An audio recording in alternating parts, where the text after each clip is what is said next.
Yesaya 45:18 dikatakan begini, sebab beginilah firman Tuhan yang menciptakan langit. Dialah Allah yang membentuk bumi dan menjadikannya dan yang menegakkannya. Dan ia menciptakan bumi itu bukan supaya kosong, supaya kita semua nanti masuk surga. Enggak. Tetapi dia membentuk bumi itu untuk didiami. Akulah Tuhan dan tidak ada yang lain. Saya berkali-kali mengatakan bahwa Tuhan itu menciptakan 2 buah kerajaan. Apa yang dia ciptakan? Anda bisa baca ini dalam Kolose 1 ayat 15 dan 16. Di situ dikatakan Yesus Kristus adalah gambar daripada Allah yang tidak kelihatan itu, lebih utama dari segala yang diciptakan. Di dalam Yesuslah diciptakan baik yang tidak kelihatan maupun yang kelihatan, di surga maupun di bumi, segala kerajaan, penguasa, pemerintahan, dan otoriti diciptakan bagi dia dan untuk dia. Jadi Allah kita itu tidak pernah menciptakan sebuah agama. Karena itu Yesus tidak datang membawa agama. Dia datang untuk mengimpos kerajaan surga di bumi. Dia datang untuk mengestablish dan menegakkan kembali pemerintahan kerajaan surga di bumi ini. Dia datang untuk membawa kerajaan surga datang ke bumi. Maka ketika kita berdoa, Bapa kami yang ada di dalam surga, dikuduskanlah namamu. Tuhan, jauhkanlah aku dari siksa kubur dan siksa neraka. Masukkanlah aku ke dalam surgamu yang penuh dengan permata. Masukkanlah aku dalam surgamu yang penuh dengan sungai-sungai air. Dan penuh dengan bidadari-bidadari berdada montok. Enggak. Apa kata Tuhan Yesus? Let your kingdom come and your will be done on earth as it is in heaven, right? Supaya kerajaanmu datang. Supaya pemerintahan Allah itu dikembalikan lagi ke bumi ini. Dan kehendaknya di bumi jadi. Bukan supaya membawa manusia ke surga. Yesus datang menebus Anda dan saya untuk mengembalikan Adam kembali masuk kerajaan manusia ini, kembali dicaplok, dikolonisasi oleh kerajaan surga. That's the way it is. Itu pesan Alkitab kita. Yaitu untuk mengembalikan semua ciptaannya ini kerencananya sejak semula. Maka kalau Anda baca di Yesaya 65 ayat 17 dan seterusnya, termasuk di kitab Wahyu dikatakan, dia akan menciptakan langit yang baru dan bumi yang baru, betul?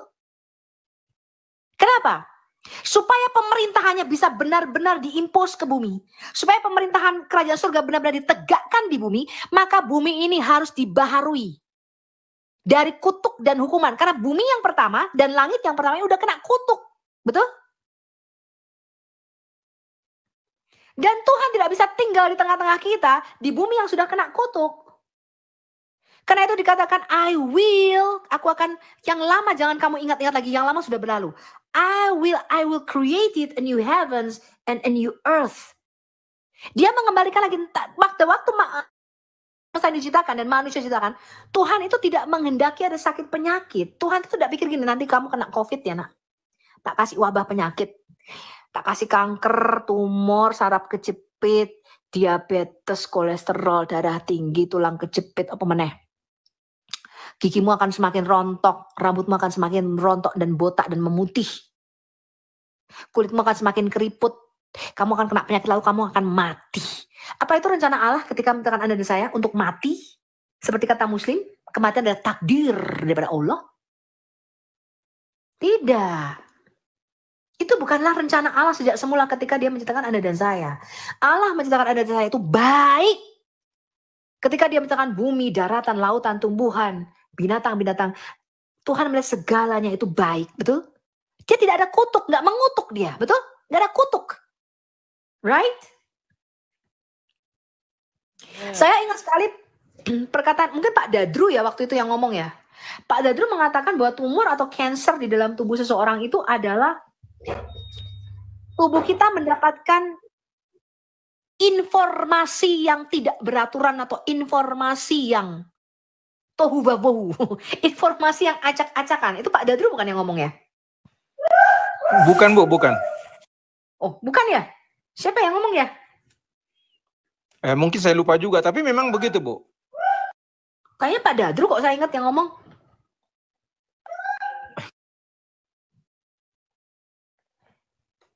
Informasi yang diterima tubuh kita adalah informasi yang acak-acakan. Yang tidak beraturan katanya.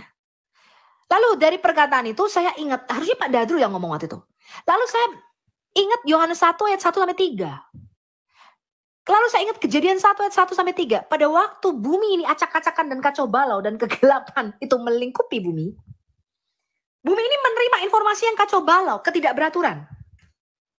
Di dalam Alkitab kita, hosek atau kegelapan itu juga artinya ketidakberaturan, acak-acakan. Artinya tidak berfungsi sebagaimana mestinya. Dia menerima informasi yang salah gitu loh maksudnya. Ya itu benar Bu, itu benar.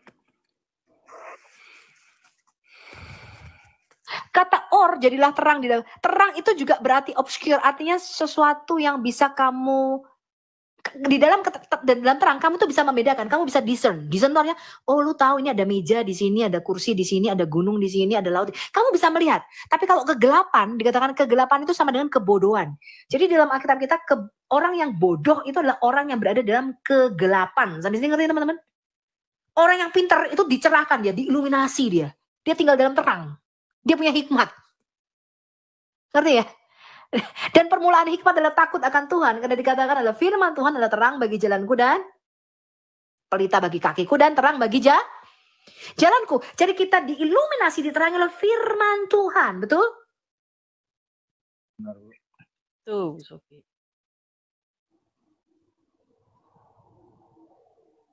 Matius 13 ayat 19 berkata begini. Bagi setiap orang yang mendengar firman tentang kerajaan surga, tapi tidak mengerti, maka iblis akan datang dan mengambil itu dan mencurinya. Dia dengar firman tapi nggak ngerti. Ini sama kayak muslim nih, baca Quran tapi nggak ngerti artinya. Iya apa nggak?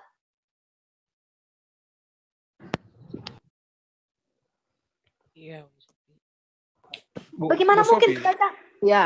Bu Sophie, benar. Mungkin saya pernah mengatakan begitu. Segala sesuatu ini adalah berdasarkan informasi. Memang pernah saya katakan begitu. Tapi ya mungkin di mana ya, saya pikir nggak lupa juga. Nah, pertanyaan saya Bu Sophie begini. Ketika Yesus mengatakan, aku tidak akan minum anggur lagi sampai kerajaan Allah itu tiba. Ini kadang-kadang dipolemikkan. Kira-kira yang dimaksud Yesus itu kerajaan Allah pada saat itu apa sih? Kerajaan Allah itu benar-benar akan merajakan di Lukas 1 ayat 30 sampai 33. Mungkin Faith bisa bukakan atau bisa bacakan. Lukas 1.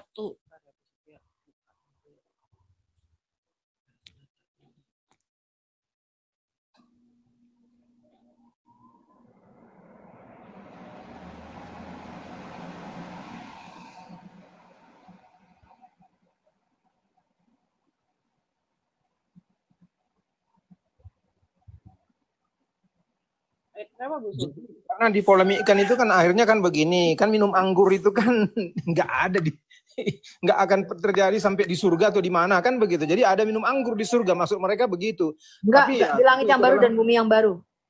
Nah, iya, Berapa Bu Sophie?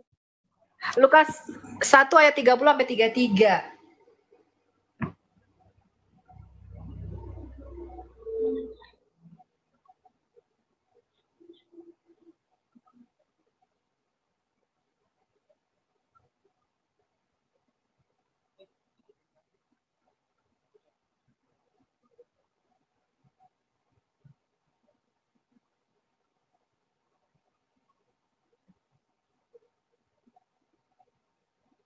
Dari 31 kan ya? Lukas berapa? Lukas 1 apa Lukas berapa Ibu Sofia? Lukas 6 ya? 30. Lukas 1 ayat 30 sampai 33 coba. Oh, ini ya berarti ya. Ya. Kata malaikat itu kata malaikat itu kepadanya, jangan takut, hai Maria, sebab engkau beroleh kasih karunia di hadapan Allah. Sesungguhnya engkau akan mengandung dan akan melahirkan seorang anak laki-laki, dan hendaklah engkau menamai dia Yesus. Ia akan menjadi besar dan akan disebut anak Allah yang maha tinggi. Dan Tuhan Allah akan mengaruniakan kepadanya tata Daud, bapa leluhurnya. Lanjut Bu Sophie. Dan ia akan menjadi raja atas kaum keturunan Yakub sampai selama-lamanya, dan kerajaannya tidak akan berkesudahan. Stop. Jadi mandat Yesus, dia lahir ke bumi itu sebagai Mesias. Makanya kalian tidak pernah ketemu, di mana Yesus berkata, Allah, Allah, sembahlah aku. Ngerti? Karena pengharapan bangsa Yahudi akan kedatangan seorang juru selamat itu adalah seorang Mesias. Mesias itu raja manusia, teman-teman. Ketika Yesus bertanya, menurut kamu siapakah aku ini? Lalu murid-muridnya mengatakan, engkau kayaknya seperti salah satu dari nabi itu, ada seperti Yeremia, Yesaya, Elia gitu kan. Lalu Yesus mengatakan ini, tapi menurut kamu siapa aku ini? Lalu Petrus berkata begini, you are the Messiah. Engkau adalah Al-Masih, the Son of the living God, anak dari Allah yang hidup. Jadi kata Mesias, ketuhanan Yesus itu berkaitan dengan kemanusiaannya, dengan gelarnya sebagai Mesias. Anak dari El Elyon, anak dari Allah yang maha tinggi, atau anak dari Allah yang hidup, itu bicara kemesiasan Yesus. Ngerti sampai sini teman-teman? Dan Mesias yang diharapkan orang Yahudi itu adalah mengimpos kerajaan Israel pada waktu itu menjadi kerajaan yang sulung di bumi ini. Sama seperti pada zaman Daud dan Salomo. Pengharapan mereka akan kedatangan Mesias ben David adalah dia akan duduk di atas tahta Daud, mengambil alih pemerintahan Israel pada waktu itu, mutlak secara politik. Dan kerajaannya tidak akan berkesudahan. Ini yang dinubuatkan di dalam Daniel pasal 2. Daniel pasal 2 di situ Nebukadnezar kan mimpi itu, betul nggak? Nebukadnezar mimpi lihat patung, kepalanya dari emas, dadanya perak, pinggangnya tembaga, pahanya dari besi, kakinya dari besi dan tanah liat. Itu bicara kerajaan-kerajaan manusia yang didirikan Tuhan di bumi ini, yang diberikan wewenang sama dia. Itu bicara kerajaan yang sulung. Babel, Media Persia, lalu dia bicara Yunani, betul? Lalu dia bicara Romawi sampai kepada zaman kerajaan-kerajaan sekarang ini kita. Ngerti nggak itu? Daniel 2. Baca Alkitab nggak? Halo. Makanya Alkitabnya dibaca, teman-teman. Jangan dijadikan ganjilan pintu. Halo. Ingat Daniel 2, kisah Nebukadnezar mimpi ngeliat patung? Nggak ada yang jawab sih ya? Halo. Dibuka mic-nya teman-teman.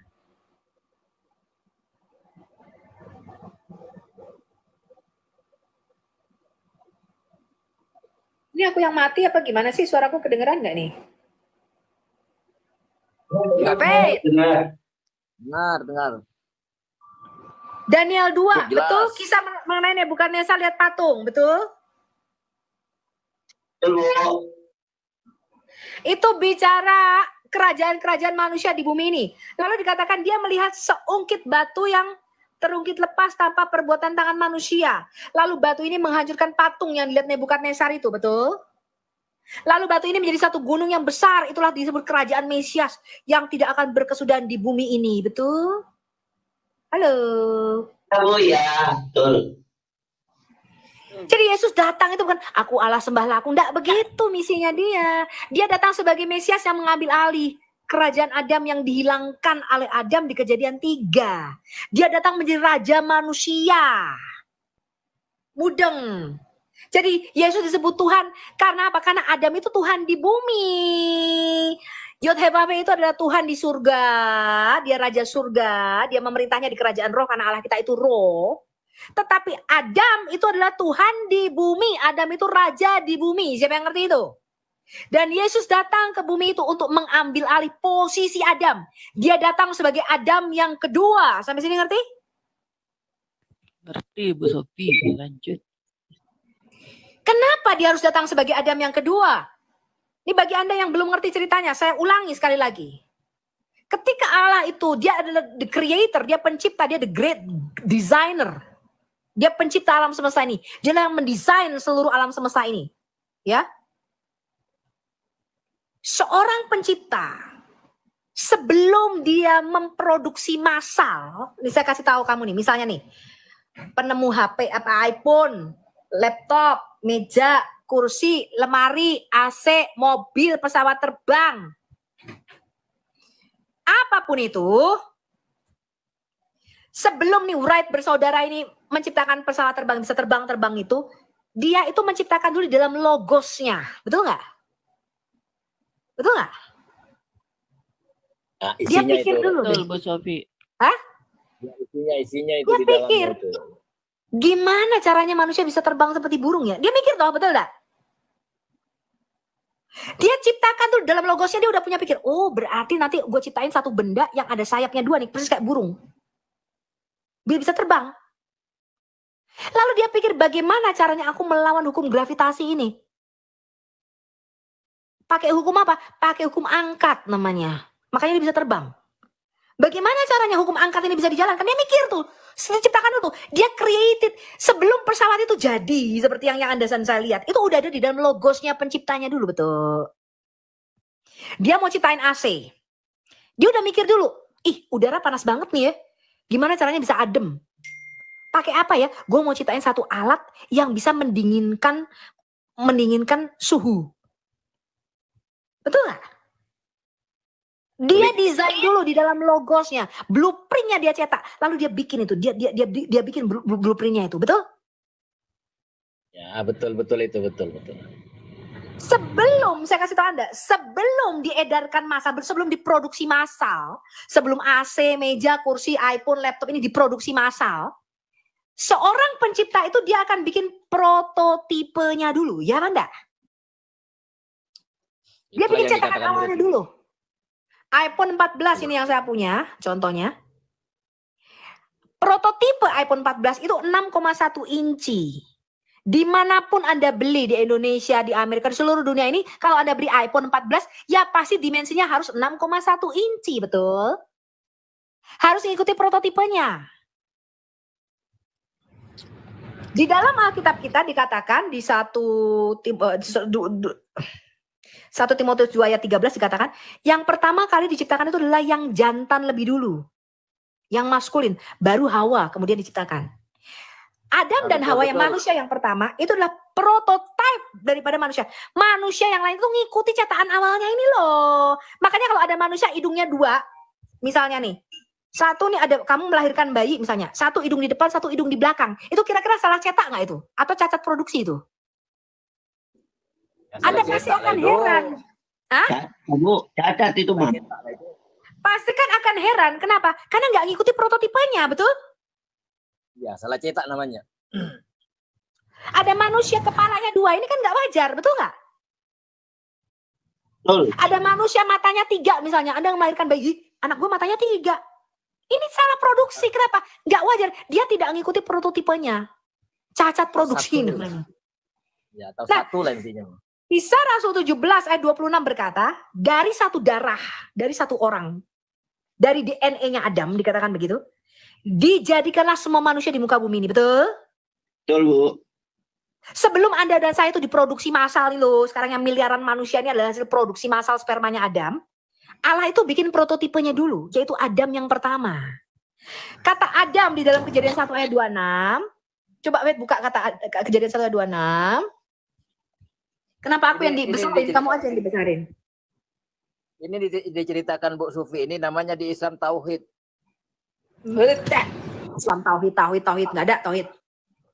Iya di Islam, ya kalau di Kristen. Nggak ada. Kamu nggak ngerti begini-begini. Trinitas itu lebih tauhid daripada tauhid kamu itu. Kamu nggak sadar. Dikira saya tidak mengerti. Dikira saya tidak mengerti apa yang kamu katakan. Nggak ngerti, kamu nggak ngerti apa-apa. Tauhid daripada tauhid Islam. Adam itu siapa? Lihatin teman-teman. Berfirmanlah Allah, baiklah kita menjadikan Adam. Saya bacakan ada bahasa Ibrani ya. Aduh, diam kamu ih. Aldi. Rusuh aja. Diam Turun. dulu Aldi. Emang kalau tukang cilok ini begini nih emang ya, nggak nyambung. Baiklah kita menjadikan Adam menurut Selem dan Demut kita. Lalu dikatakan begini, supaya mereka. Jadi Adam itu dalam bahasa Ibrani itu berarti plural atau jamak teman-teman. Ngerti? Anda enggak percaya saya klik ini kata Adam. Kamu enggak punya bahasa Ibrani ya? Alkitab yang diklik. Interlinear kan. Kalau enggak Alkitab Sabda aja. Aku Sabda enggak ku itu.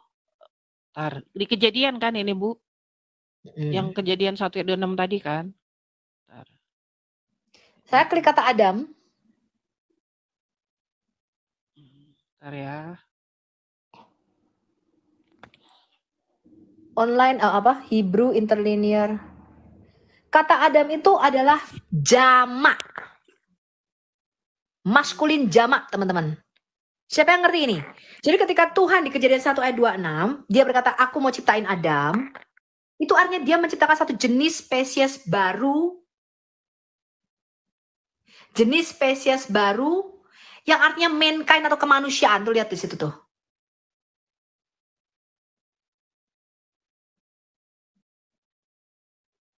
Dia gampangnya, aku mau ciptakan jenis spesies baru yang namanya manusia-manusia gitu. Banyak jamak, bukan satu. Makanya dikatakan, biarlah mereka, bukan biarlah dia berkuasa, tapi biarlah mereka berkuasa. Sampai sini ngerti? Dia itu menciptakan mankind. Jadi kata Adam di dalam Alkitab kita itu artinya manusia, itu jamak. Kalau manusia pertama, itu di dalam Alkitab kita digunakan kata Ha-Adam. Manusia yang satu itu artinya manusia pertama yang diciptain Tuhan, gitu. Ngerti? Halo? Lanjut. Kok di situ nggak ada pluralnya ya? Ya sudah, saya kasih tahu Anda aja ya bahwa kata Adam itu jamak, yaitu bukan tunggal, jamak, plural. Ya. Tetapi dia ciptakan dulu prototipenya nih, zakar dan nekebah dikatakan di situ. Zakar itu alat kelamin laki-laki, nekebah itu perforated, sesuatu yang dilubangi. Itu alat kelamin perempuan. Yang coba kamu klik Kejadian 1 ayat 27. Zakar dan nekebah, laki-laki dan perempuan. Yang ini ya? Ya, Kejadian 1 ayat 27. Oke. Kata zakar dan nekebah di situ ada female and male itu. Oh ini. Ini ya. Male dulu coba male. Itu pakai kata zakar. Itu bukan laki-laki ya. Zakar itu alat kelamin laki-laki. Zakar atasnya itu Faith. Iya ini. Ini ya. Zakar. Ngerti di sini teman-teman?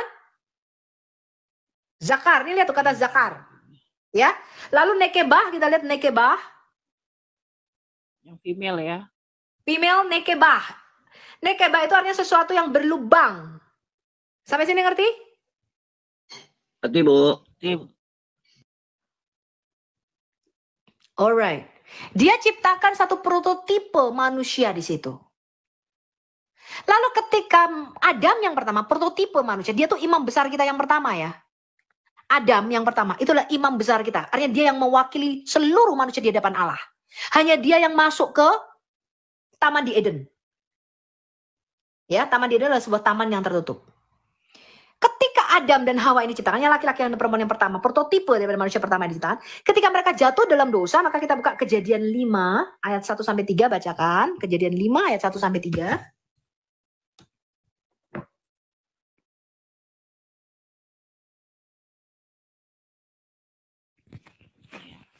Inilah daftar keturunan Adam. Pada waktu manusia itu diciptakan oleh Allah, dibuatnyalah dia menurut rupa Allah. Laki-laki dan perempuan diciptakannya mereka. Ia memberkati mereka dan memberikan nama manusia kepada mereka pada waktu mereka diciptakan. Setelah Adam hidup 130 tahun, ia memperanakan seorang laki-laki menurut rupa dan gambarnya, lalu memberi nama Set kepadanya. Pada waktu prototipe daripada manusia diciptakan, laki-laki dan perempuan, zakar dan nekebah, dua-duanya bernama Adam, teman-teman. Ngerti ya? Kata Hawa itu baru diganti oleh Adam. Anda baca di Kejadian 3. Ketika yang perempuan ini melahirkan anak, maka yang laki-laki ini mengganti namanya menjadi Hawa. Kamu sekarang akan disebut Hawa atau Hawa, ya, karena kamu ibu dari segala yang hidup. Tetapi pada waktu dua-duanya diciptakan, kedua-duanya namanya Adam, namanya manusia. Dan keduanya diciptakan menurut gambar dan rupa Allah, maskulin dan feminim. Allah itu punya dua sifat, maskulin dan feminim. Sampai sini ngerti? Tetapi lihat ini, sesudah Adam hidup 130 tahun, dia memperanakan seorang laki-laki menurut rupa, bukan menurut rupa dan gambar Allah, tapi menurut rupa dan gambar Adam. Dia beri nama Set. Jadi kita, karena Adam ini, lu bayangin ya, kalau prototipenya ini rusak, cetakan pertama ini cacat, maka semua yang kita yang diproduksi masalah ini ngikuti prototipe pertamanya semua, kehilangan rupa dan gambar Allah semua. Ngerti sampai sini? Saya kasih Anda contoh, kalau Toyota Agya dan Ayla nih ada satu masalah di dalam airbagnya atau dalam sistem remnya misalnya, maka semua produksi Toyota Agya dan Ayla ini akan ngikuti prototipe yang rusak semua tuh airbagnya.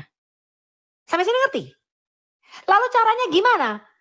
Kalau itu salah produksi misalnya apa namanya? Kalau Anda pernah dengar pesawat terbang itu enggak? Dia kan selidiki toh. Kalau Airbus misalnya mengeluarkan satu jenis pesawat baru, ada kecelakaan pesawat. Dia kan selidiki ini salahnya di mana nih? Kalau salahnya di cacat produksi, dia akan tarik kembali semua produksinya, ditarik sama pabriknya, dicetak ulang. Betul apa enggak? Halo? Betul, Bu Sufi. Sekarang kalau manusia ini sudah rusak, di mata Allah dikatakan kita semua telah kehilangan kemuliaan Allah dan telah mati. Gimana caranya Allah mengembalikan manusia? Gimana caranya? Pencipta kita. Dia bikin prototipe manusia baru, betul? Siapa Adam yang baru itu? Coba kita buka Roma 5 ayat 12 sampai dengan 14. Lalu kita buka 1 Korintus 15. Yesus adalah prototipe daripada a new humanity. Sampai sini ngerti?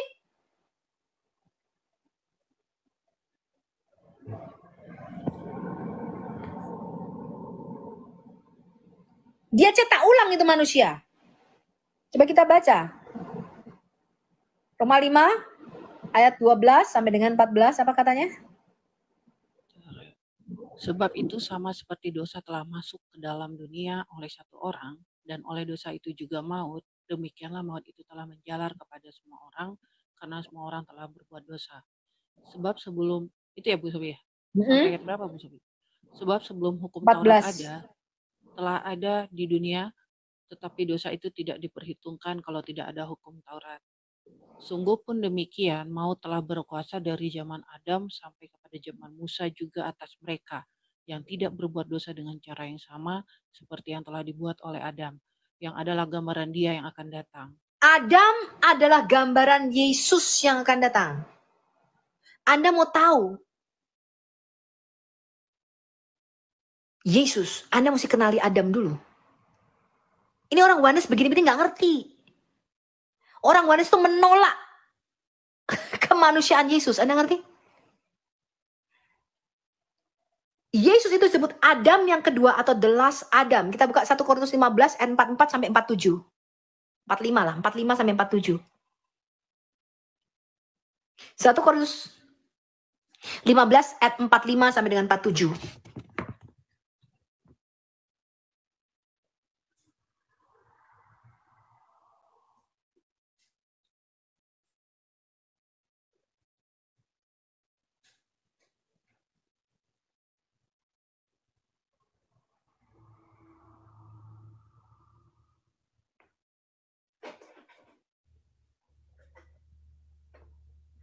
Seperti ada tertulis, manusia pertama, Adam, menjadi makhluk yang hidup, tetapi Adam yang akhir menjadi roh yang menghidupkan. Tetapi yang mula-mula datang bukanlah yang rohaniah, tetapi yang alamiah. Kemudian barulah datang yang rohaniah. Manusia pertama berasal dari debu tanah dan bersifat jasmani. Manusia kedua berasal dari sorga. Siapa manusia kedua dan siapa Adam yang terakhir yang dimaksudkan Rasul Paulus 1 Korintus 15 ayat 45-47 ini? Tuhan Yesus. Yesus is the second Adam. Dia adalah prototipe daripada manusia baru. Maka Yesus berkata nih, kalau kamu tidak lahir kembali dari air dan roh, gak ditarik sama kantor pusatnya, diproduksi ulang kamu, dilahirkan kembali, you cannot enter the kingdom of God. You cannot enter the kingdom of heaven. Betul? Betul, Bu Sofi.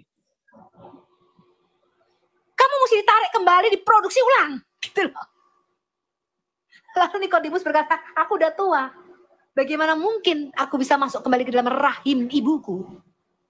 Tubuh kita gak bisa dibaharui di dunia ini, teman-teman. Tapi roh kita harus dibaharui lebih dulu. Supaya roh kita ini bisa mengerti kehendak Allah. Supaya roh kita ini bisa menyembah Allah. Karena dari roh kepada roh. Barang siapa menyembah Allah harus dalam roh dan kebenaran. Akal budi kita itu belajar. Akal budi kita, kamu harus membaharui akal budimu terus-menerus. Supaya menjadi serupa dengan gambaran anaknya, gambaran kaliknya. Maka pencipta kita, dia turun menjadi manusia.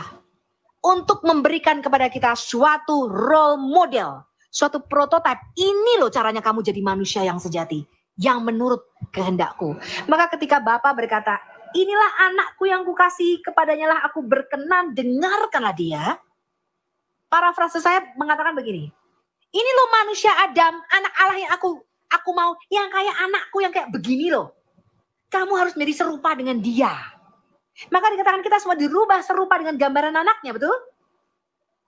Kenapa? Ngikuti prototipenya yang baru. Ya seperti kalau kamu cuma ngikuti prototipenya Adam, kamu cuma lahir sekali dari bapakmu Adam, kamu cuma lahir dari spermanya Adam, you cannot enter the kingdom of heaven. Kamu tidak bisa masuk kerajaan surga. Kamu harus diproduksi ulang, nak, ditarik sama kantor pusatnya, diproduksi ulang sesuai dengan prototipenya yang nggak cacat tadi. Yang sudah sempurna, yaitu Yesus. Maka dikatakan kita disempurnakan di dalam Dia. Nggak bisa ngerti? Maka dikatakan dialah yang sulung dari segala yang diciptakan. Artinya apa? Dia prototipe daripada semua ciptaan yang baru ini. Jadi tujuan Tuhan menebus kita itu bukan membawa manusia ke surga, tapi untuk mengembalikan alam semesta ini ke rencananya sejak semula ketika Dia menciptakan Anda dan saya. Nggak bisa ngerti? Yang pertama kali dibaharui adalah manusia dulu. Maka dikatakan seluruh makhluk rindu saatnya anak-anak Allah itu dinyatakan. Ketika kita ini dimuliakan, dikembalikan ke posisi seperti Adam sebelum jatuh dalam dosa, maka bumi, langit akan mengikuti ciptaan yang baru ini. Ngerti nggak ini teman-teman? Ngerti Bu, ngerti. Supaya kerajaan surga berada di tengah-tengah kita. Sebelum Adam jatuh ke dalam dosa, maka antara kerajaan surga dimensi roh dengan kerajaan manusia di bumi ini, kerajaan fisik, itu overlapping, itu tumbang tindih, harmonis dan selaras. Setelah Adam jatuh dalam dosa, maka kerajaan surga dan kerajaan manusia ini berseteru, berlawanan. Yesus datang memperdamaikan kembali antara kerajaan surga dan kerajaan manusia di bumi ini. Dia menyatukan kembali kerajaan Allah di bumi ini. Supaya sekali lagi kerajaan surga bisa meraja di tengah-tengah kita. Ngerti? Supaya sekali lagi kita bisa mencerminkan kemuliaan Allah di dalam dimensi fisik kita ini. Bukan membawa manusia ke surga. Manusia tidak boleh menjadi penghuni surga. Penghuni surga adalah makhluk roh. Mazmur 29 ayat 1, Mazmur 89 ayat 6.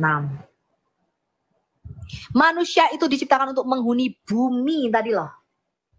Di dalam Yesaya 45 ayat 18.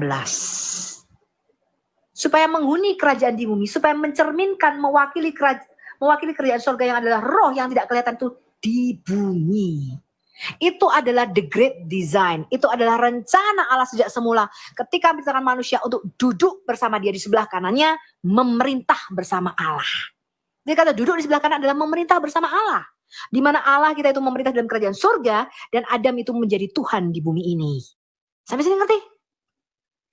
Adam itu kehilangan posisinya dari duduk di sebelah kanan Allah ini. Yesus datang untuk mengembalikan lagi posisi manusia duduk di sebelah kanan Allah. Maka Anda lihat sekarang ketika dia sudah punya kodrat manusia, dikatakan apa? Dia naik ke surga ditutupi awan-awan dan dia duduk di sebelah kanan Allah. Menjadi pengantara kita. Artinya dia menjadi Adam yang sejati. Saya kasih tahu Anda, di hadapan manusia dia adalah Adam yang sejati.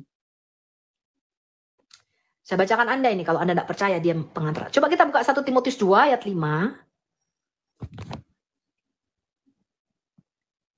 Lalu Ibrani 7. 1 Timotius 2 ayat 5. Lalu Ibrani 7. Ini ya Bu Supi. Karena Allah itu Esa dan Esa pula Dia yang menjadi pengantara antara Allah dan manusia, yaitu manusia Kristus Yesus. Di hadapan Allah, Yesus itu adalah the perfect Adam. Dia manusia sejati. Dia mewakili manusia di hadapan Allah. Sejak Adam jatuh ke dalam dosa, dia diusir dari Taman Eden. Maka sejak itu manusia tidak lagi punya seorang imam besar. Maka yang kita rindukan adalah seorang imam besar yang bisa menjadi pengantara antara Allah dan manusia. Sampai sini ngerti? Halo? Maka Yesus dikatakan imam besar kita. Kita buka Ibrani 7 ayat 25. 22 lah ya. Kita lihat dari ayat Ibrani 7 ayat 22. Sorry, mulai ayat 21. Kita baca dulu. Ini mengutip Mazmur Daud 110 ayat 1. Ayat 21, Ibrani 7 ayat 21. Tetapi ia dengan sumpah diucapkan oleh dia yang berfirman kepadanya. Tuhan telah bersumpah dan ia tidak akan menyesal. Engkau adalah imam untuk selama-lamanya. Demikian pula Yesus adalah jaminan dari suatu perjanjian yang lebih kuat. Itu Bu Sophie. Lanjut. Sampai ayat berapa? Dan dalam jumlah yang besar mereka telah menjadi imam, karena mereka dicegah oleh maut untuk tetap menjabat imam. Lanjut. 24. Tetapi karena ia tetap selama-lamanya, imamatnya tidak dapat beralih kepada orang lain. Lanjut lagi Bu Sophie. Ya 25. 25. Karena itu ia sanggup juga menyelamatkan dengan sempurna semua orang yang oleh dia datang kepada Allah, sebab ia hidup senantiasa untuk menjadi pengantara mereka. Sebab imam besar yang demikian. Sampai ayat 27. Sebab imam besar yang demikianlah yang kita perlukan, yaitu yang saleh, tanpa salah, tanpa noda, yang terpisah dari orang-orang berdosa dan lebih tinggi daripada tingkat-tingkat sorga. Yang tidak seperti imam-imam besar lain, yang setiap hari harus mempersembahkan korban untuk dosanya sendiri, dan sudah itu barulah untuk dosa umatnya.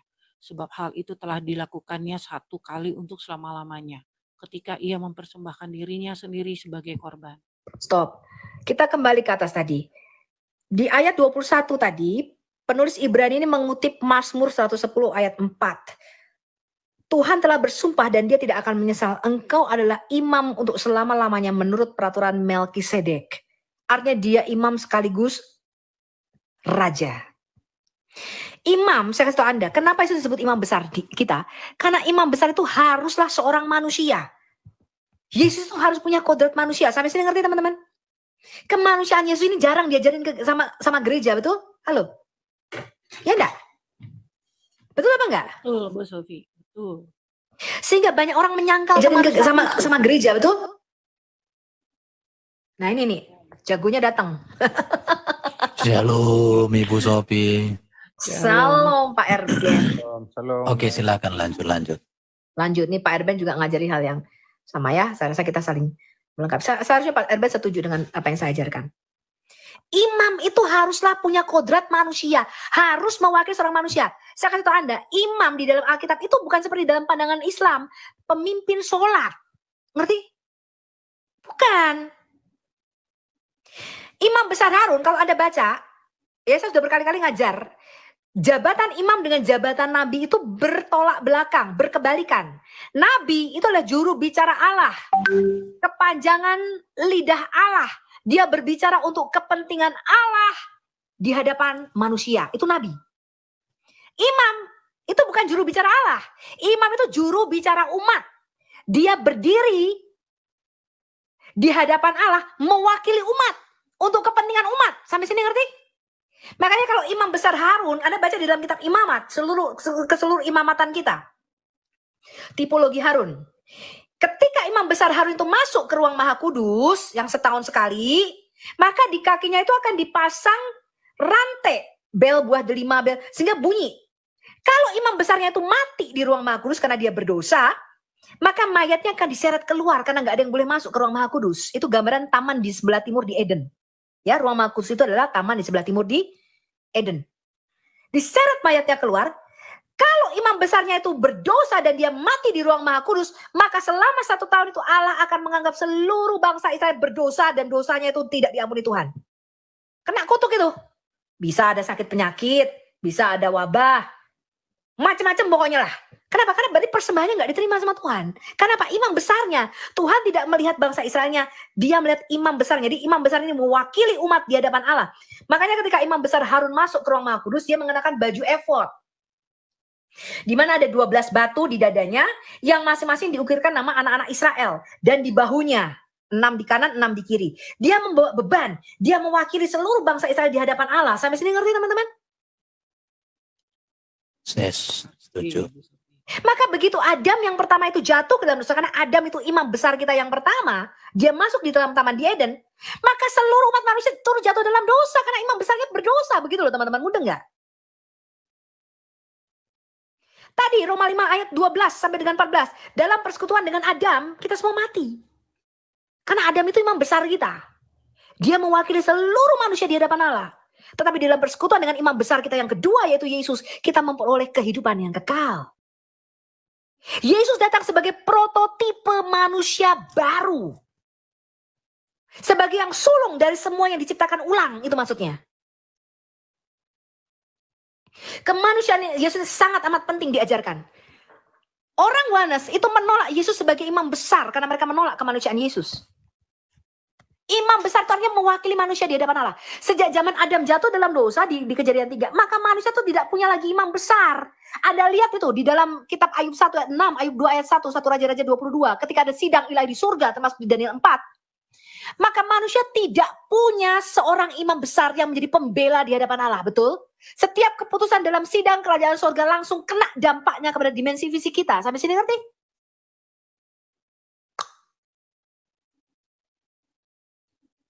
Maka Ayub di Ayub 9 ayat 33 Ayub berkata ini, seandainya aku punya seorang imam besar, seandainya aku punya seorang pengantara,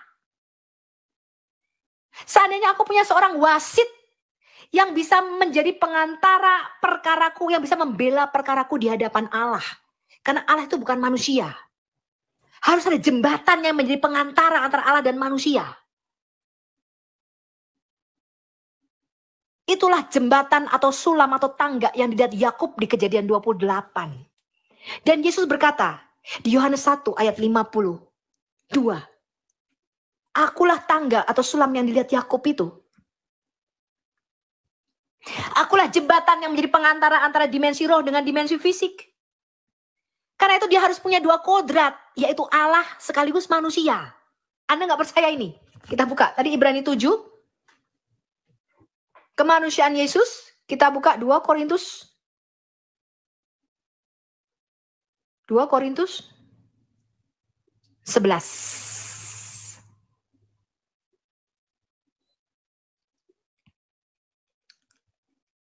Lufet.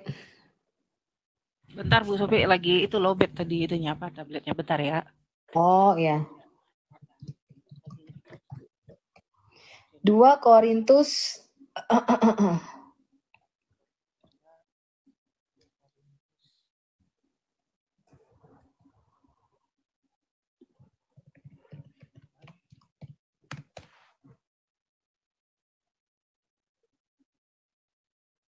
1 Korintus 11, sorry. 1 Korintus 11 ayat berapa Bu Sophie? Kita baca mulai, bukakan dulu ya. Kita baca mulai dari ayat 26. Ini bicara mengenai perjamuan kudus, 1 Korintus 11. Setuju nggak Pak Erben kalau saya katakan bahwa Muslim ini seperti ketika Muslim kan selalu bertanya, mengapa Yesus manusia kamu jadikan Tuhan? Lalu Edis berkata bahwa sebenarnya kalian tahu nggak sih apa arti kata menjadikan Yesus sebagai Tuhan, mentuhankan Yesus? Jangan-jangan kalian tuh seperti tukang cilok nanya sama tukang tambal ban bagaimana caranya orang operasi mata. Jadi kita melihat dua orang bodoh berdebat, betul nggak? Tukang cilok nih saya ibaratkan Muslim, tukang tambal ban saya ibaratkan orang Wanes. Tukang cilok tanya sama tukang Wanes, Yesus Tuhan, Tuhan. Kalau Yesus Tuhan dia berdoa kepada siapa? Lalu tukang tambal ban menjawab, Yesus berdoa pada dirinya sendiri. Jadi ini kita melihat dua orang, ngerti? Tukang cilok tanya sama tukang tambal ban gak ngerti apa-apa. Ya jawabannya begitu. Iya sih, gara-gara Wanes yang kacau ini. Jangan tanya, coba baca Fet mulai ayat 26, 27. Ayat 26. Sebab setiap kali kamu makan roti ini dan minum cawan ini, kamu memberitakan kematian Tuhan sampai Ia datang. Jadi barang siapa dengan cara yang tidak layak makan roti atau minum cawan Tuhan, ia berdosa terhadap tubuh dan darah Tuhan. Lanjut, ayat 29. 28 juga ya Bu Sophia? Ya, 28 bolehlah dibaca, 28, 29. Karena itu hendaklah tiap-tiap orang menguji dirinya sendiri, dan baru sesudah itu ia makan roti dan minum dari cawan itu. Karena barang siapa makan dan minum tanpa mengakui tubuh Tuhan, ia mendatangkan hukuman atas dirinya. Tadi saya mengatakan bahwa ketuhanan Yesus, kuriosan untuk Yesus itu adalah berkaitan dengan kemanusiaannya sebagai Mesias. Sampai sini ngerti? Lah, kalau kamu, makanya kata Tuhan ini kita mesti ngerti dulu. Jangan tanya sama tukang tambal ban, teman-teman. Ya, Anda udah tukang cilok, tanya sama tukang tambal ban bagaimana caranya operasi mata. Anda harus tanya sama kami, ahli-ahli operasi otak kadrun ini. Jangan tanya sama tukang tambal ban, nggak ngerti jawabannya dia. Lalu mesti berkata nih, Tuhan itu Yesus itu Bapa. Iya, Tuhan kok mati, begitu kan? Betul nggak? Anda dengar nggak itu? Lalu Muslim mengutip 1 Korintus 11 ayat 26 nih. Lalu orang waris berkata, enggak kok, Tuhan tidak bisa mati. Lalu mereka mengatakan ini, tapi kan ini katanya kamu memberitakan kematian Tuhan. Iya apa enggak? Halo? Iya. Iya, Bu Sofi. Saya kasih tahu Anda, ketuhanan itu berkaitan dengan kemanusiaan. Lihat ini. Barang siapa dengan cara yang tidak layak makan roti dan minum cawan Tuhan, ia berdosa terhadap tubuh dan darah Tuhan. Saya tanya, Allah punya tubuh dan darah enggak? Enggak punya dong, Allah itu roh, gimana sih? Tidak. Yang punya tubuh dan darah itu cuma manusia. Betul nggak? Betul. Lalu ayat 29 berkata begini, karena barang siapa makan dan minum tanpa mengakui tubuh Tuhan, ia mendatangkan hukuman atas dirinya. Ketuhanan itu berkaitan dengan kemanusiaannya, teman-temanku tercintrong.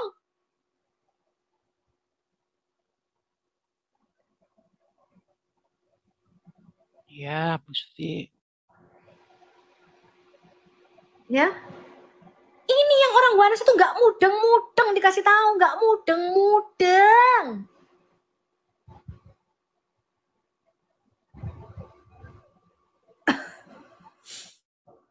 Kasih tahu orang mudeng-mudeng.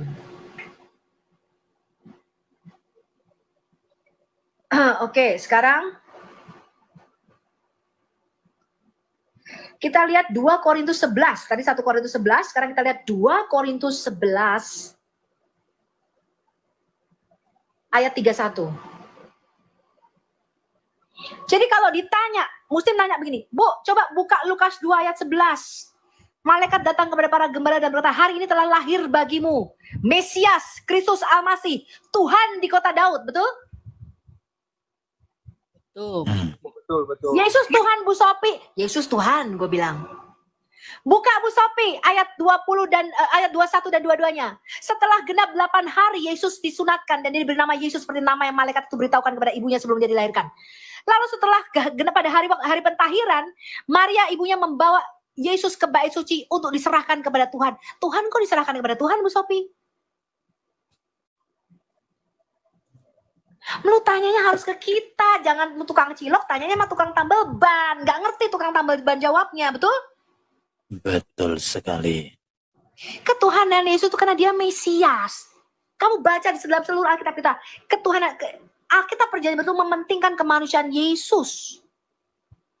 Itu yang ditekankan.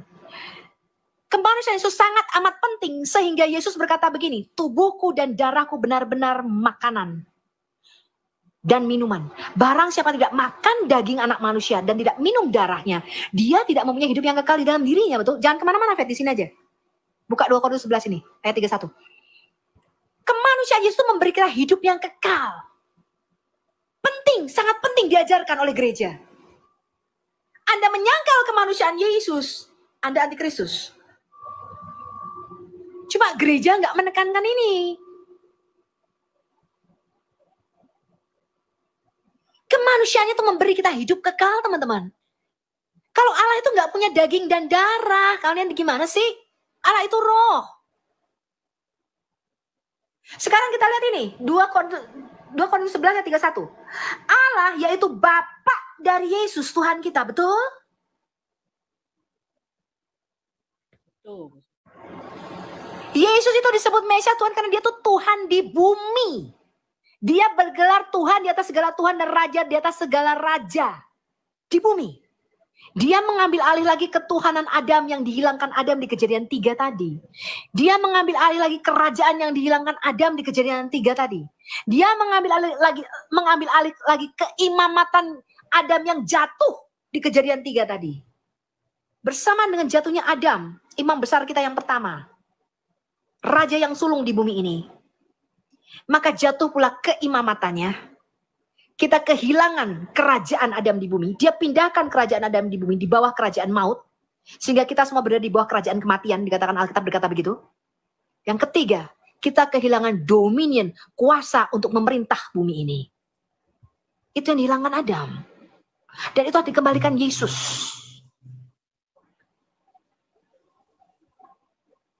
Jadi Allah itu siapa? Bapa dari Tuhan kita Yesus Kristus. Yohanes 8 ayat 54, Yesus sendiri berkata begitu. Coba kita buka Yohanes 8 ayat 54. Lalu orang Banes tertawa, Pak Erben. Masa Abu Syafi bilang Tuhan punya Allah? Bukan gue yang ngomong Rasul Paulus sama Rasul Yohanes, sama Rasul Petrus, betul? Iya. Bukan gue yang ngomong. Iman Kristen tidak boleh didirikan di atas dasar Sofiatul. Iman Kristen harus didirikan di atas dasar para nabi dan para rasul. Coba baca Yohanes 8 ayat 54, apa kata Yesus? Jawab Yesus, jikalau aku memuliakan diriku sendiri, maka kemuliaanku itu sedikit pun tidak ada artinya. Bapakulah yang memuliakan aku. Tentang siapa kamu berkata, dia adalah Allah kami. Cocok nggak dengan 2 Korintus 11 ayat 31 tadi? Allah itu Bapa dari Tuhan kita Yesus Kristus, betul? Yesus ngomong, yang kamu sembah sebagai Allah, itu Bapakku. Betul nggak? Halo? Tuh, Bu Sofi. Tak boleh pengajaran itu keluar dari apa yang dikatakan para nabi dan para rasul. Apakah dia Allah yang sejati? Yes. Coba kita lihat. Orang Waris nggak bisa jawab ini. Coba 1 Korintus 6 ayat 14, Faith. 1 Korintus 6 ayat 14. Apalagi Wahyu 3 ayat 12. Gak bisa jawab mereka.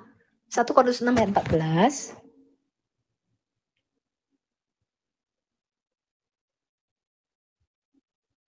Allah yang membangkitkan Tuhan akan membangkitkan kita juga oleh kuasanya. Pak Erben, kira-kira orang Waris bisa jawab ini enggak? Mungkin tanya Oneness ini. itu kalau sudah berbicara jabatan Yesus sebagai imam, sebagai raja, sebagai apalagi imam besar ya, Di nanti blender sebagai jadi satu. nabi, sebagai guru, udah nggak bisa. Pokoknya bagi Oneness itu Alkitab itu jadi buku apa? Buku yang nggak jelas. Tapi mungkin faktor ini juga ya, mereka nggak pernah menulis karya ilmiah, jadi mereka nggak ngerti sistematika dalam memahami tulisan. Ya maklum lah ya. Oke lanjut Sophie. Allah yang membangkitkan Tuhan akan membangkitkan kita juga oleh kuasanya. Ini nggak bisa dijelaskan Oneness ini. Nggak bisa. Orang muslim nanya, Tuhan kok dibangkitkan oleh Allah? Belum lagi 1 Korintus 8 ayat 6. Belum lagi Roma 15 ayat 6. Belum lagi Efesus 1 ayat 3. Efesus 1 ayat 17. 2 Yohanes 1 ayat 3. Yohanes nggak bisa jawab ini. Jadi ngerti ya teman-teman, Anda harus bisa membedakan apa itu Tuhan, apa itu Allah. Keilahian Yesus itu terletak pada asal usulnya sebagai firman, dialah Allah. Ya.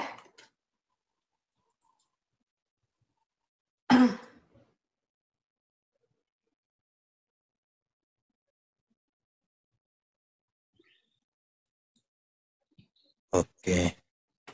Apalagi mau ditambahkan Pak Erben? Jadi keimamatan Yesus itu kan menjadi pengantara antara manusia dengan Bapa kan, itu imam. Betul. Jadi kalau Yesus itu Allah Bapa itu sendiri, terus ke pengantarannya bagaimana? Rancu kan? Jadi cara berpikirnya Oneness, Mikana, dan Indegeng itu sangat-sangat bertentangan dengan logika juga. Iya, kemanusiaan Tapi ya itu adalah repot. pengantara kita dengan Allah. Di hadapan Betul, Allah dia adalah manusia sejati, tapi di hadapan kita dia adalah Allah yang sejati. Ayatnya betul, banyak nih. betul, betul, betul. Itu loh teman-teman iman kekristenan yang benar. Jangan di blender semua jadi satu. Tuhan itu Allah, Allah itu Allah Bapa. Tuhan itu Allah, Allah itu Allah Sweetie. Itu kalau Muslim. Makanya ya, tukang cilok jangan kamu tanya sama tukang tambal ban, nggak nyambung. Itu ada di kitab Ibrani itu pasti mereka nggak bisa jelaskan loh Bu Sofi. Yang mana tuh? Tadi Ibrani 7. Karena Allah itu Esa pula dia yang menjadi pengantara antara Bapa Allah dengan manusia. 1 Timotius Yaitu 2 ayat. manusia Kristus Yesus. Itu juga nggak bisa mereka jelaskan. Iya. Baru Yesus yang bersyafaat itu kepada kita. Itu nggak bisa dijelaskan itu. Apalagi kan kita Ibrani itu kan banyak berbicara keimamatan Yesus loh Bu Sofi. Berapa pasal itu bicara keimamatan Yesus kalau kita baca kita Ibrani ya. Cek dulu berapa pasal itu berbicara Yesus sebagai imam besar itu. Ya ini kalau oneness ini pasti harus dihapus ini. Nah ini Kristus Melkisedek pasal 7. Ya. Pasal 7, pasal 8, pasal 9. Ya sampai pasal 10 enggak bisa. Jadi pasal 6, 7, 8, 9, 4 pasal dalam kitab Ibrani itu kan konteksnya berbicara tentang keimamatan Yesus itu. Ibrani pasal 7, 8, 9, 10. Bahkan pasal 8 itu imam besar perjanjian baru. Kalau imam besar dalam perjanjian lama kan mempersembahkan korban 1 kali 1 tahun di atas tabut perjanjian, bahkan termasuk untuk dirinya juga. Makanya tadi Ibu Sofi katakan seorang imam besar ketika masuk ruangan Maha Suci itu, Maha Kudus itu, harus ada giring-giring di kakinya itu. Kalau dia kelamaan ada di ruangan Maha Suci, itu tali ditarik. Kalau nggak ada balasan dari dalam, atau nggak bunyi lagi, berarti udah mati dia. Seperti yang disampaikan Ibu Sofi, dan itu pasti selama 1 tahun itu bangsa Israel itu akan mendapatkan hukuman dari Tuhan. Yesus menggenapi itu. Setelah Yesus mati, Yesus bangkit mulia naik ke surga, maka seluruh hukum kurban keimamatan itu ada pada Yesus. Maka dikatakan di dalam Yesus itu kan ini di dalam Ibrani pasal 9. Kristus adalah pengantara dari perjanjian yang baru. Artinya pengantara di perjanjian lama itu seorang imam besar yang dipilih secara khusus. Tapi Yesus menjadi imam besar untuk selama-lamanya. Makanya keimamatan Yesus bukan berdasarkan perjanjian Taurat, tapi perjanjian Melkisedek. Artinya keimamatan yang kekal, yang abadi. Kemudian pasal 10 ini berbicara tentang persembahan yang sempurna. Persembahan di dalam tabernakel itu kan persembahan binatang yang tak bercacat dan tak bercela. Yesus Kristus menggenapi kurban itu. Dan ini nanti berkaitan dengan Yesus anak domba Allah, Bu Sofi. Jadi Yesus anak domba Allah itu berbicara keimamatan Yesus. Jadi Yesus imamnya, Yesus pengantaranya, Yesus kurbannya. Jadi oneness nggak bisa menjelaskan ini. Bagaimana mereka menjelaskan kalau sampai mereka menolak Yesus sebagai anak Allah, Yesus sebagai imam besar agung. Itu nggak bisa. Habis sudah. Ya, jadi kalau cara belajarnya seperti oneness, ya wajib mereka setiap baca Alkitab harus ditipek. Jadi ditipek, setelah ditipek baru cetaklah kitab ala oneness. Teman-teman semuanya, berulang kali saya katakan bahwa orang yang menolak Tuhan Yesus sebagai Tuhan dan Juru Selamat adalah mereka yang bodoh. Kenapa? Karena anugerah Allah telah Allah berikan kepada kita. Tetapi dengan sadar kita menolaknya, maka kita adalah orang-orang bodoh. Selanjutnya teman-teman, kenapa mereka berani menolak anugerah Allah itu? Karena di dalam diri mereka, mereka dipengaruhi oleh roh-roh antikristus. Roh-roh antikristus itu disebarkan oleh pengajar-pengajar yang mengajarkan Injil yang lain, di mana Injil yang sebenarnya adalah keselamatan hanya ada dalam Yesus Kristus, dirubah dengan keselamatan bisa diperoleh melalui jalan yang lain. Itu adalah semangat-semangat antikris. Jadi teman-teman, mulai hari ini kalian harus sadar bahwa ketika menolak Yesus Kristus sebagai Tuhan dan Juru Selamat, maka Anda membiarkan diri Anda tetap berada di neraka yang kekal. Sebab tidak ada satu orang pun yang saat ini berada di surga, karena semua manusia telah berdosa.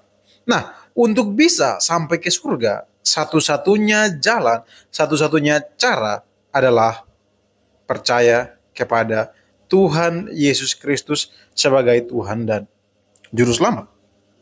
Itu tidak bisa diganggu gugat teman-teman ya. Karena kalau kita belajar tentang sejarah manusia, ketika Tuhan menciptakan manusia, mereka sempurna, mereka segambar dan serupa dengan Allah. Namun ketika manusia itu memilih untuk memberontak terhadap Allah, maka gambar Allah yang segambar dan serupa itu menjadi rusak. Manusia pada akhirnya diusir dari Taman Eden, dan mereka tidak lagi menikmati taman yang begitu indah yang awalnya didesain untuk manusia. Karena itu kita perlu mengingat bahwa ketika pemberontakan itu terjadi, maka manusia sudah tidak ada lagi hubungan dengan Allah. Tetapi karena kasihnya yang begitu besar, dia mau menyatakan kembali dirinya kepada manusia. Karena itu Alkitab di dalam Injil memberikan informasi kepada kita bahwa Allah telah berinkarnasi menjadi manusia agar manusia itu bisa diselamatkan. Yesus Kristus akan mati, dikuburkan, bangkit, dan naik ke surga. Dengan kebangkitannya itu, Yesus Kristus membuktikan bahwa dia telah mengalahkan maut. Jadi teman-teman, ketika kita percaya kepada Dia, maka kita dengan sadar menyatakan bahwa kita yang dulunya berdosa itu digantikan oleh Yesus Kristus. Sederhananya adalah Yesus Kristus bersedia menggantikan kita yang seharusnya mati, binasa itu. Karena Dia telah menggantikan kita sehingga kita memperoleh kehidupan yang kekal. Itulah poin yang diberitakan dalam kitab Injil, teman-teman ya. Namun Injil sendiri adalah kabar baik. Injil sendiri adalah kabar sukacita. Kenapa kabar sukacita? Karena kita yang seharusnya binasa diselamatkan, teman-teman. Jadi hari ini Anda masih terpengaruh dengan ajaran-ajaran menyimpang yang mengatakan bahwa kita bisa memperoleh keselamatan melalui cara yang lain. Kalian harus bertobat, teman-teman ya.